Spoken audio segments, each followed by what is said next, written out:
Welcome back.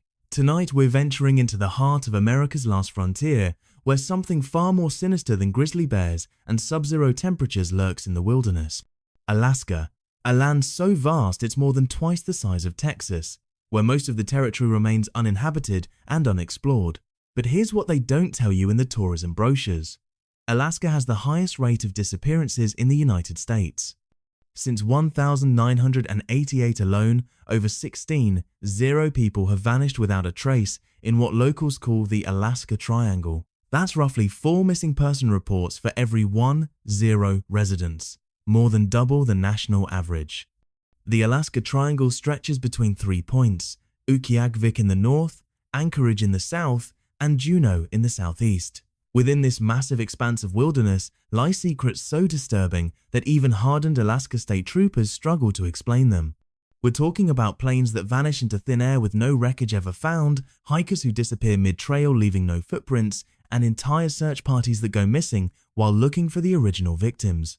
Tonight, we're going to explore the verified real events that have earned Alaska its reputation as America's Bermuda Triangle, from the small town where 24 residents disappeared over 4 decades, to the serial killer who turned the wilderness into his personal hunting ground, to the countless souls who walked into the Alaskan woods and were never seen again. So grab something warm to drink and make sure your doors are locked, because once you hear these stories, you'll never think of America's beautiful wilderness the same way again. Let's dive into the nightmare fuel that Alaska has been hiding in plain sight.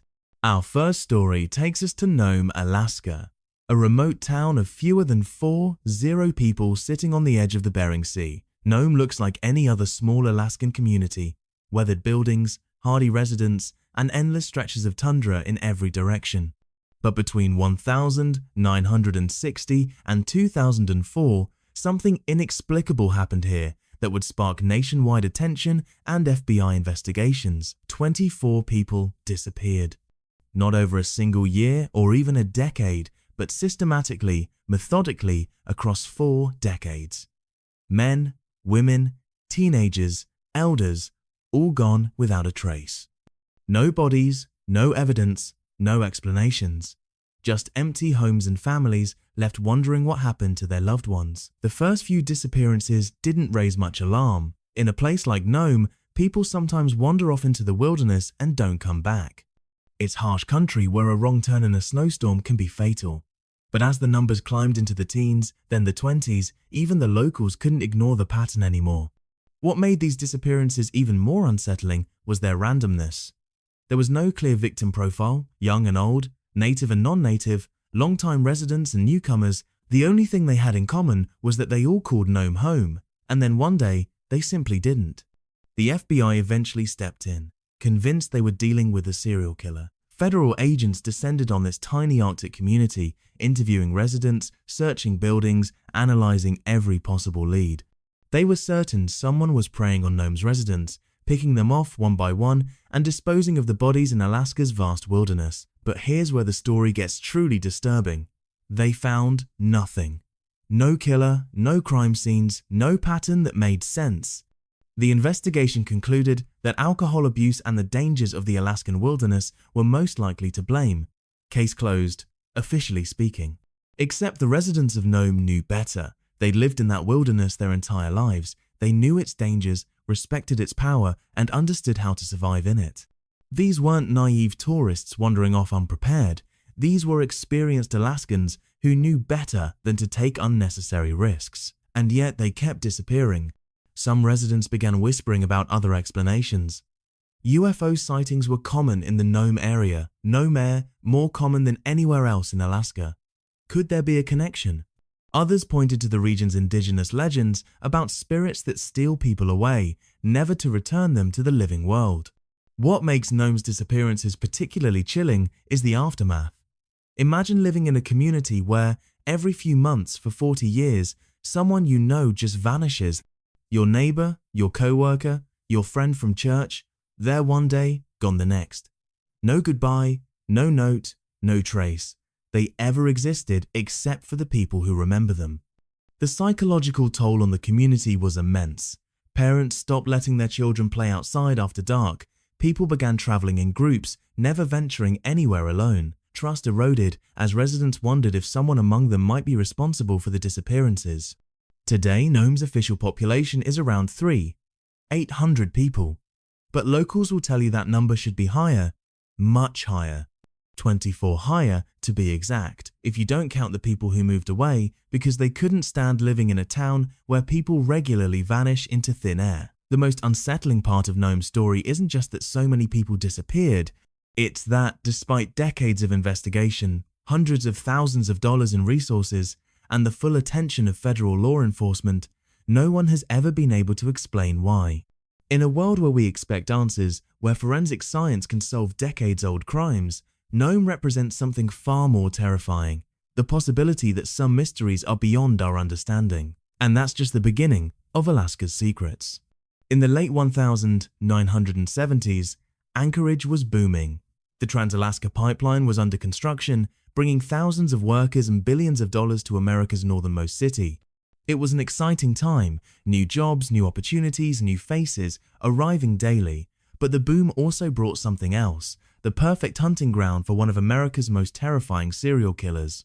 Robert Hansen seemed like the embodiment of the American dream.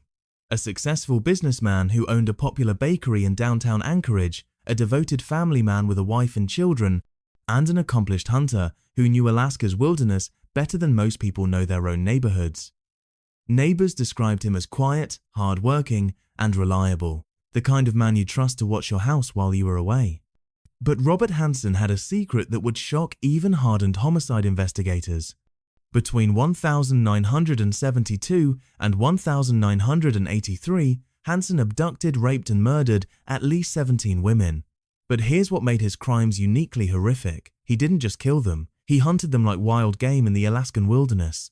Hansen's method was as calculating as it was brutal. He would target women from Anchorage's strip clubs and downtown streets, dancers, sex workers, and women he perceived as vulnerable or unlikely to be missed quickly.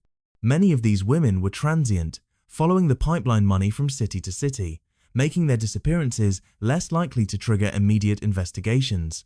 After gaining their trust or overpowering them, Hansen would drive his victims to his home, where he would rape and torture them. But that wasn't the end of their ordeal, it was just the beginning.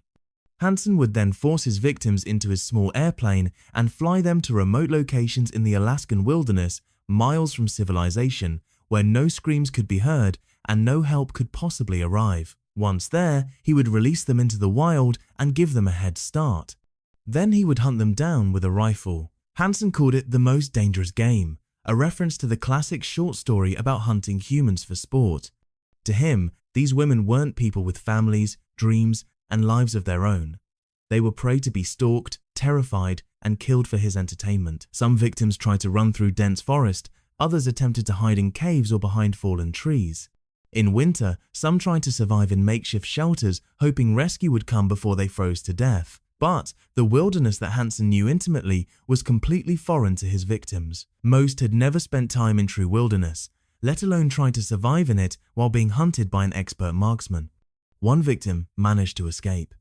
In 1983, 17-year-old Cindy Paulson fought back when Hansen tried to load her into his plane.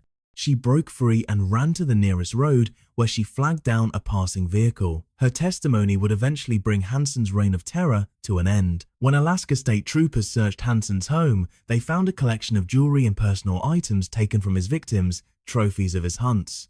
They also discovered detailed maps of the Alaskan wilderness with marked locations where he had committed his crimes. Under interrogation, Hansen confessed to killing 17 women, though investigators believe the actual number may be much higher. He also admitted to raping 30 additional women who survived their encounters with him. As part of his plea deal, Hansen agreed to lead investigators to the burial sites of his victims. Even for experienced homicide detectives, the recovery missions were harrowing. Hansen had scattered his victims across hundreds of miles of wilderness, burying them in shallow graves or leaving their bodies to be consumed by wild animals. Many were found as little more than scattered bones, their identities lost forever. To this date, 5 of Hansen's confirmed victims have never been identified. The most chilling aspect of Hansen's crimes wasn't just their brutality, but their duration. For over a decade, he lived a double life, respected businessman by day, predator by night. His family had no idea what he was doing. His customers had no clue that the man making their morning pastries had spent the previous weekend hunting human beings in the wilderness. Hansen was sentenced to 461 years in prison plus life without parole. He died behind bars in 2014 at age 75, taking whatever additional secrets he might have had with him to the grave. But Hansen's legacy lives on in Alaska's wilderness. Somewhere out there, in the vast expanse of forest, mountains, and tundra, remain the bodies of victims who were never found. Hikers occasionally discover old bones or scraps of clothing that could belong to Hansen's victims, or to any of the thousands of other people who have disappeared in Alaska over the decades. The most terrifying part of Hansen's story isn't just that he got away with murder for so long. It's the realization that Alaska's wilderness is so vast, so remote, and so unforgiving that it became the perfect accomplice to his crimes. In a place where people regularly disappear for legitimate reasons, lost hikers, plane crashes, accidents, a serial killer could operate for years without attracting serious attention. And that raises a disturbing question. How many other predators might be using Alaska's wilderness to hide their crimes? Some disappearances in Alaska defy not just explanation, but logic itself. These aren't cases where someone got lost in a snowstorm or fell into a hidden crevasse. These are stories of people who simply stepped into the wilderness and ceased to exist, leaving behind mysteries that have haunted investigators for decades. Take the case of Richard Griffiths, an inventor from the lower 48 who came to Alaska in 2006 with grand plans. Griffiths had developed what he called a wilderness survival cocoon, a specialized shelter designed to keep someone alive in extreme conditions for extended periods. He was so confident in his invention that he decided to test it himself in the Alaskan wilderness.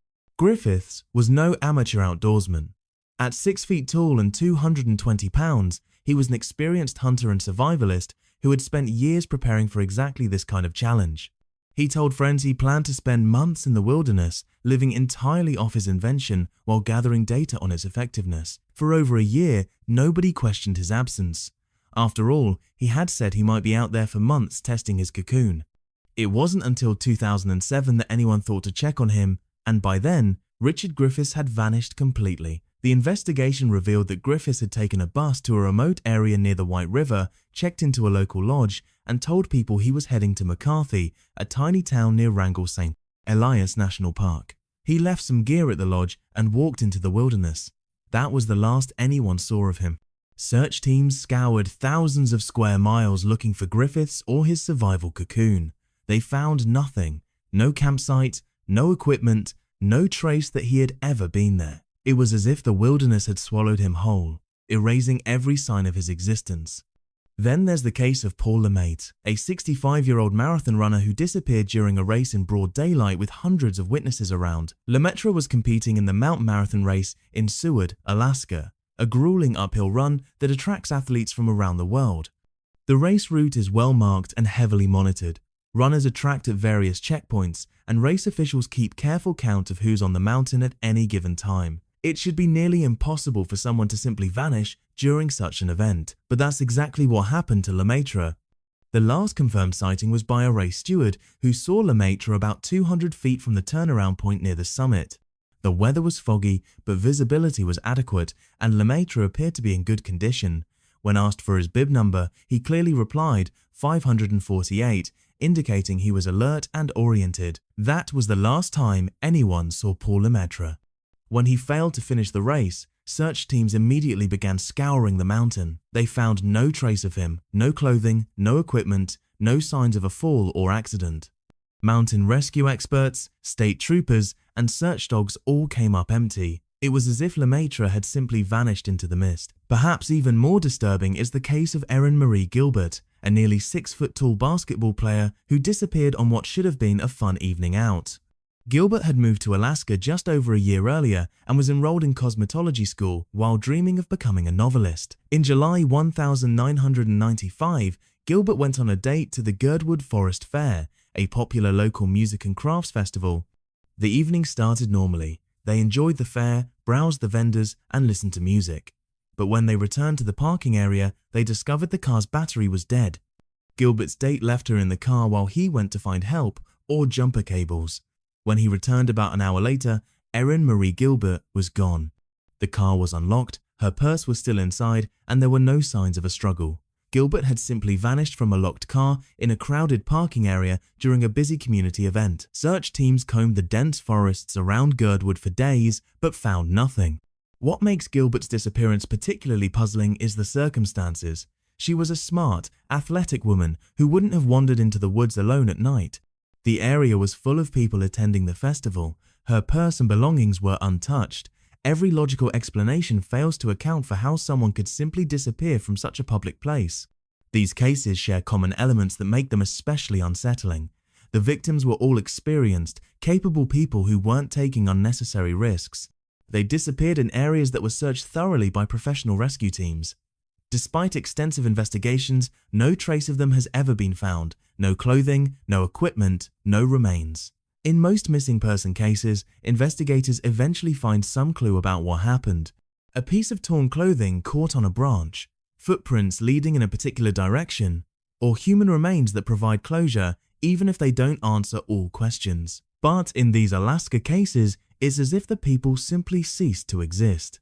The psychological impact on families is devastating.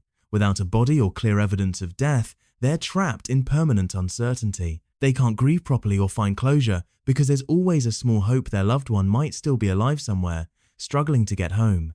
But perhaps the most unsettling aspect of these disappearances is what they suggest about Alaska itself. This is a place where people can simply vanish without leaving any trace, where the wilderness can swallow human beings so completely that not even modern search technology can find them. Alaska spans 300 square miles, 200 square, an area larger than Texas, California, and Montana combined. Most of it remains unexplored and unmapped in detail. There are hidden canyons, underground cave systems, glacial crevasses, and remote valleys where a person could disappear forever without anyone ever finding them. The thought is both humbling and terrifying. In our modern world of GPS tracking, satellite surveillance, and instant communication, there are still places where people can vanish as completely as if they had never existed at all. As I finish writing this, it's important you understand that these aren't historical curiosities or old legends gathering dust in police files. Alaska's nightmare fuel is still being discovered every single day. In 2019, Shanna Oman vanished after visiting a friend in Fairbanks. She was dropped off near Nico River around noon and simply walked away into the Alaska wilderness, never to be seen again. In 2014, Yale Hamblin disappeared from a trailside area in South Anchorage. Despite extensive searches, no trace of her has ever been found. The Alaska State Troopers Missing Persons Clearinghouse currently lists hundreds of active cases. Every year, roughly 295 people are reported missing in Alaska. While many are runaways who eventually return home, a disturbing number join the ranks of those who disappear forever into America's last frontier. What makes Alaska's disappearances particularly chilling is their sheer scope and variety. We have planes that vanish with dozens of passengers, leaving no wreckage despite massive search efforts spanning thousands of square miles. We have experienced hunters and guides who know the wilderness intimately, yet somehow manage to disappear without leaving so much as a footprint. We have people who vanish from busy public places in broad daylight, and others who walk into the woods alone and are never seen again. The cases span every demographic and every type of outdoor activity. Hikers, hunters, pilots, tourists, locals, children, elderly people. The wilderness doesn't discriminate. It takes anyone and everyone, often without warning and always without explanation. But here's what really should keep you awake at night. Alaska's Cold Case Unit has been disbanded due to budget cuts.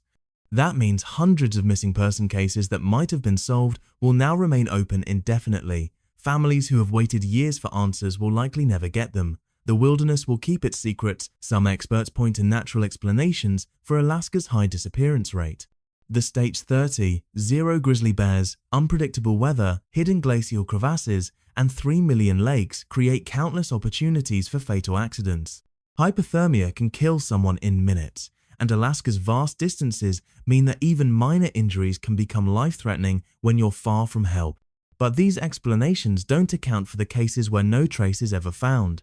In most wilderness accidents, search teams eventually discover something: gear, clothing, remains. Alaska has hundreds of cases where people simply vanish completely, as if they never existed. Others point to more sinister possibilities. Robert Hansen proved that Alaska's wilderness can hide a predator's activities for years or even decades. How many other killers might be using Alaska's remote areas to dispose of victims? How many disappearances that we attribute to accidents might actually be something far more deliberate and terrifying? The truth is, we may never know the full extent of what Alaska's wilderness is hiding. With over 400 square miles of largely unexplored territory, countless bodies and secrets remain buried in places where human beings may never venture. So what's the takeaway from these nightmare-fueled discoveries in the Alaskan wilderness?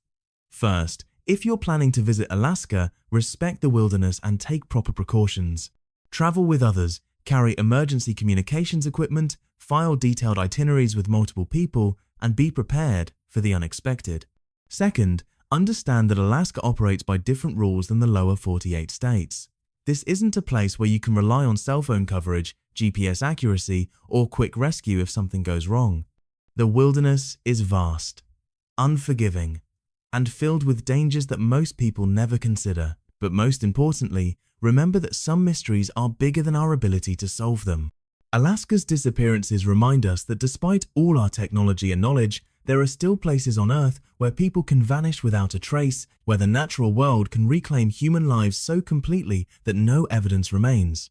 The Alaska Triangle continues to claim new victims every year. Somewhere out there, in the endless expanse of wilderness, forest, and tundra, lie the answers to thousands of disappearances, bodies that were never found, secrets that were never revealed, and stories that will never be told. Alaska's wilderness has been hiding nightmare fuel for decades, and it shows no signs of giving up its secrets anytime soon. The next time you see those beautiful photos of Alaska's pristine wilderness, remember, that same beauty has been concealing horrors that would chill you to the bone. Sweet dreams, and maybe reconsider that solo hiking trip you've been planning. Because in Alaska, the wilderness doesn't just challenge you, it can erase you completely, leaving nothing behind but questions that may never be answered. Sometimes the most terrifying horror stories are the ones that are absolutely true.